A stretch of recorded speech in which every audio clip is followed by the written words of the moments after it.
तर माणिकराव कोकाटेंवर आता अटकेची टांगती तलवार आहे। ते सध्या लीलावतीमध्ये ऍडमिट आहेत। त्या संदर्भातल्या टॉप 9 बातम्या पाहूया।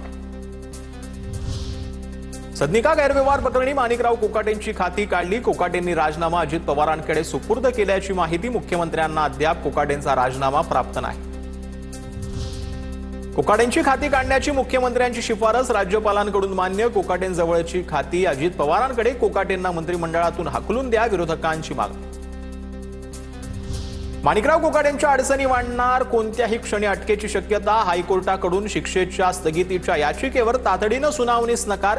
शुक्रवारी होणार सुनावणी। जिल्हा सत्र न्यायालयाकडून शिक्षा कायम ठेवत अटकेचे दिले निर्देश।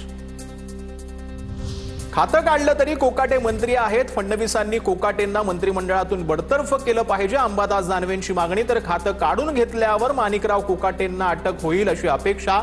दमानी यांची प्रतिक्रिया। मंत्री कोकाटेंचा राजीनामा म्हणजे निसटण्याचे सगळे मार्ग संपल्यानं नाईलाजानं घेतलेला निर्णय। रोहित पवारांचे ट्विट, या राजीनाम्यातून अनेक जण धडा घेतील ही अपेक्षा। आम्ही मात्र मंत्री शिरसाट यांच्याही विकेटची वाट पाहत आहोत, रोहित पवारांचा निशाणा। धनंजय मुंडेंनी दिल्लीत अमित शहांची भेट घेतल्याची माहिती। मंत्री माणिकराव कोकाटेंवर अटकेची टांगती तलवार असताना दुसरीकडे धनंजय मुंडेंची दिल्ली वारी चर्चेत। धनंजय मुंडे हायकमांड मुंबईत आहेत, दिल्लीत का आले माहीत नाही। वैयक्तिक कामासाठी दिल्लीत आले असावेत। खासदार सुनील तटकरेंचा मुंडेंना टोला।